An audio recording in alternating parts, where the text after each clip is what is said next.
अस्मत्गुरुसमारम्भां यतिशेखरमध्यमां लक्ष्मीवल्लभपर्यन्तां वन्दे गुरुपरम्पराम् ஆழ்வார்கள் வாழி அருளிச் செயல் வாழி தாழ்வாதுமில் குறவர்தாம் வாழி ஏகழ்வாறுமுய்ய அவர்களுரைத்தவைகள்தாம் வாழி செய்யமறை தன்னுடனே சேர்ந்து அஞ்சு குடிக்கொரு சந்ததியாய் ஆழ்வார்கள் தம் செயலை விஞ்சி நிற்கும் தன்மையளாய் பிஞ்சாய்ப் பழுத்தாளையாண்டாளை பத்தியுடன் நாளும் வழுத்தாய் மனமே மகிழ்ந்து. கண்ணபிரான் மீது ஆறாத காதல் கொண்டிருந்த ஆண்டாள் அவனை உடனே அடைய வேண்டும் என்கிற துடிப்பின் காரணமாக பல பல செய்கைகளையெல்லாம் செய்து கொண்டே வந்தாள். அதிலே மேகங்களிடத்திலே தூது விட்டாள். மேகங்கள் பொழிந்து அங்கே முளைத்து கிடக்கின்ற செடிகள் பூக்கள் முதலானவற்றையெல்லாம் பார்த்தவுடனே இவளுக்கு அவனை பிரிந்திருக்கிற காலத்திலே இப்படிப்பட்ட விஷயங்கள் எல்லாம் அவளுக்கு இன்னும் துன்பத்தை அதிகமாக்கின. உடனே அந்த பொருள்களையே பார்த்து, இப்படியெல்லாம் என்னை நீங்கள் துன்புறுத்துகிறீர்களே, உங்களை அவன்தான் ஏவி விட்டிருக்கிறானா என்பதை துன்புறுத்த வேண்டும் என்றெல்லாம் கேட்பதாக நாச்சியார் திருமொழியிலே 9ஆம் திருமொழி 10ஆம் திருமொழி ஆகிய 2 திருமொழிகளுமே ஏறக்குறைய ஒரே தன்மையிலே அமைந்துள்ளன. அதிலே 10ஆம் திருமொழியிலே கார்கோடல் பூக்கள், மேல் தோன்றி பூக்கள், கோவை மணாட்டி என்று இப்படியெல்லாம் அவைகளையெல்லாம் பார்த்து அவள் வார்த்தை சொன்னதாக கீழே 3 பாசுரங்கள் சென்றன. அடுத்தபடியாக 4வது பாசுரத்திலே அவள் கண்ணை மறுபடியும் அப்படி சுற்றி வேறு இடத்திலே பார்ப்போம் என்று வைத்தால் அங்கே முல்லைப்பூக்கள் மிக அருமையாக பூத்து குலுங்கி இருந்தன. அந்த முல்லைப்பூக்கள் அப்படி வரிசையாக இருக்கின்ற அந்த நிலையை பார்த்தவுடனே இவளுக்கு அந்த எம்பெருமானுடைய அதரங்கள், அதற்குள்ளே இருக்கக்கூடிய திருப்பவளத்திற்கு உள்ளே இருக்கக்கூடிய திருமுத்துக்கள் என்று சொல்லப்படுகின்ற அந்த எம்பெருமானுடைய அழகிய வரிசையிலான பற்கள் நினைவுக்கு வந்து விட்டதாம். உடனே முல்லை பிராட்டி, என்னை இப்படி நீ துன்புறுத்தாதே, அந்த எம்பெருமானுடைய புன்முறுவலை எனக்கு நினைவூட்டி என்னை மேலும் துன்புறுத்தாதே என்று அந்த முல்லைப்பூக்களை பார்த்து சொல்லுவதாக 4வது பாசுரம் அமைந்திருக்கிறது. பிராட்டி நீயும் முறுவல்கள் கொண்டு எம்மை அல்லல் விளவியேல் ஆழினங்காயுன்னடைக்கலம் கொள்ளையரக்கிய மோக்கரம் கேட்டா குமரனால் சொல்லம் பொய்யானார் நாடம் பிறந்த பொய்யன்னே. முல்லை பிராட்டி அதை ஒவ்வொரு விஷயத்தையும் சொல்லுகிற பொழுது அதையே ஒரு பெண்ணாகவும் பாவித்து அப்படி சொல்லுவது கீழே கூட பார்த்தோம். அந்த கோவை கனிகளை பார்த்து சொல்லுகின்ற பொழுது கோவை மணாட்டி என்றாள் அல்லவா, அதுபோல இங்கேயும் கூட முல்லை பிராட்டி நீ உன் முறுவல்கள் கொண்டு, அந்த முறுவல் என்னால் முல்லை பூக்கள் பூத்து குலுங்கி அப்படி நிற்கிற நிலையே அது அழகான முறுவலை, புன்முறுவலை போல மிக அழகாக இருக்கின்றதாம். அப்படிப்பட்ட முறுவல்கள் கொண்டு எம்மை அல்லல் விளைவியேல், எனக்கு அல்லல் விளைக்காதே, துன்பத்தை விளைக்காதே.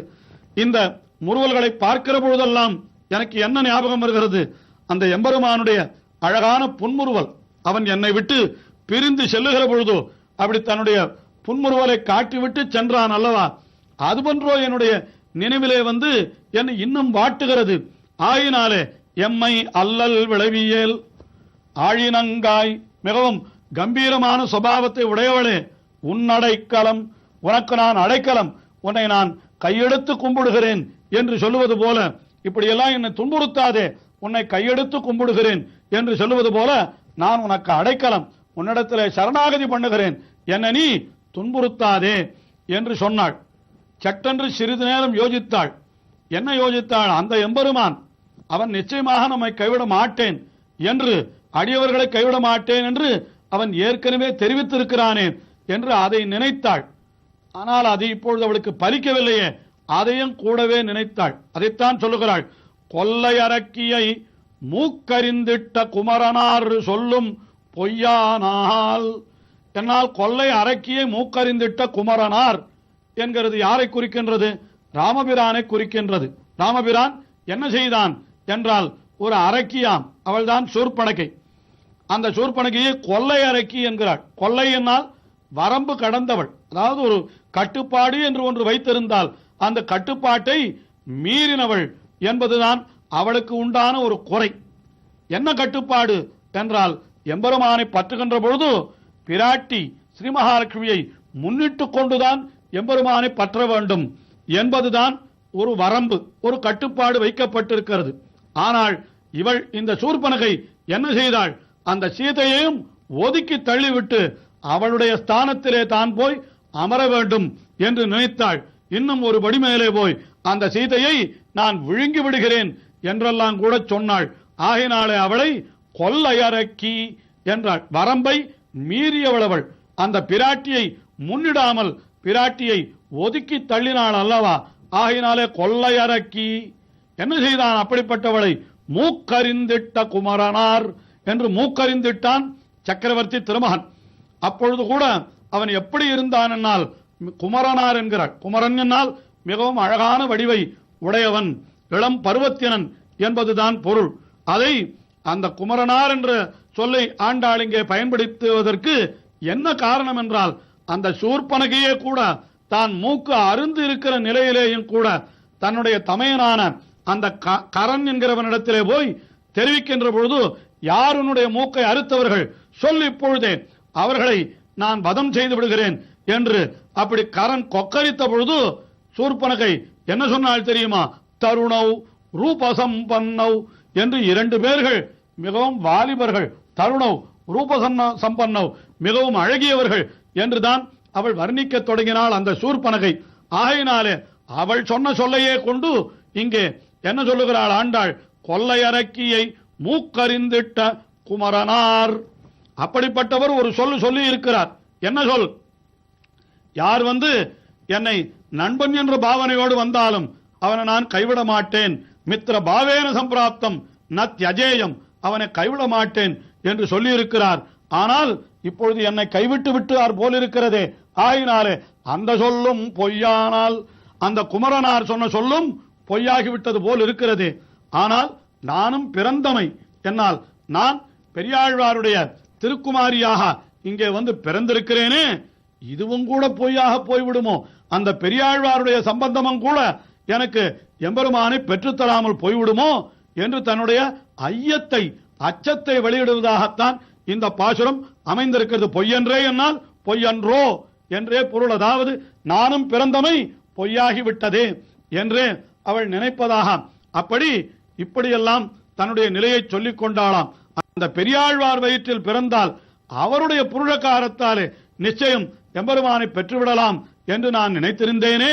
ஆனால் அதுவும் கூட பொய்யாகிவிட்டது போல் இருக்கிறதே, எனக்கு எம்பெருமான் கிடைக்காமலே போய்விடுவனோ என்று தன்னுடைய வருத்தத்தை வெளியிடுவதாகத்தான் இந்த பாசுரம் அமைந்திருக்கிறது. ஆனால் இறுதி பாசுரத்திலே இந்த சம்பந்தம் நிச்சயமாக பொய்யாகாது என்ற உறுதியை வெளிப்படுத்துகிறாள். அது கடைசி பாசுரத்திலே, இத்திருமொழியினுடைய கடைசி பாசுரத்திலே இருக்கிற விஷயம். இப்பொழுது அதுவும் பொய்யாகி விடுகிறதே என்று ஐயப்படுவதாகத்தான் இங்கே பாசுரத்திற்கு வியாக்கியானத்திலே பெரியவாச்சான் பிள்ளை அர்த்தத்தை காட்டி இருக்கிறார். அதற்கு மேலே அடுத்தபடியாக அந்த இடத்துல குயில்கள் பாடினவா. அந்த குயில்கள் பாடுகிற பாட்டை கேட்டவுடனே, இப்படி எதற்கு பாடி என்னை துன்புறுத்துகிறீர்கள்? அந்த எம்பெருமான் என்னிடத்திலே வருவனானால் அப்பொழுது நீங்கள் பாடுங்கள் என்று அந்த குயில்களை பார்த்து சொல்லுவதாக அடுத்த பாசுரம் சொல்லுகிறது. பாடும் குயில்கள் ஈதன்ன பாடல் நல்வேங்கட நாடர் நமக்கொரு வாழ்வு தந்தால் வந்து பாடுமேன் ஆடங்கருள கொடையுடையார் வந்தருள் செய்கே கோருவராயிடல் கோவினம் பாட்டுக்கள் கேட்டமே. இந்த குயில்கள் எல்லாம் பாடத் தொடங்கின. என்ன சொல்லுகிறாள்? பாடும் குயில்கள். மிக இனிமையாகத்தான் அவள் பாடுகின்றன அந்த குயில்கள் எல்லாம். ஆனால் இப்பொழுது அந்த நாயகனை பிரிந்திருக்கிற இவளுக்கு அந்த குயில்களுடைய இனிமையான கூக்குரல் கூட செவிமடுக்க முடியாதபடி அவ்வளவு வேதனையை உண்டாக்குகிறதாம். ஆயினாலே என்ன சொல்லுகிறாள்? ஈதன்ன பாடல். இது என்ன பாடல்? இது இப்பொழுதா பாடுவது? ஒருத்தன் நன்றாக துக்கமாக இருக்கிற காலத்தில் ஒருத்தன் ஆனந்தமாக பாடிக்கொண்டிருந்தால் இப்பொழுது பாட வேண்டிய பாடலா இது என்று எரிந்து விழுவார்களே, அதுபோல இவளும் என்ன சொல்லுகிறாள்? பாடும் குயில்கள் இது என்ன பாடல் இப்படியெல்லாம் பாடாதீர்கள். நீங்கள் எப்பொழுது பாட வேண்டும்? நல் வேங்கடநாடர், வேங்கடநாடர் திருவேங்கடமலையிலே எழுந்தருள் இருக்கிற எம்பெருமான், அவர் நமக்கு ஒரு வாழ்வு தந்தால், வாழ்வு தருகையாவது தன்னை ஏற்றுக்கொள்ளுகை. அப்படி ஒருவேளை அந்த வேங்கடமுடையான் திருவேங்கடமுடையான் என்னை ஏற்றுக்கொள்வனானால், அப்படி வாழ்வு தந்தாராகில் அப்பொழுது நீங்கள் பாடுங்கள் என்று சொல்லுகிறாள். நல் வேங்கடநாடர் நமக்கொரு வாழ்வு தந்தால் பாடுமின்.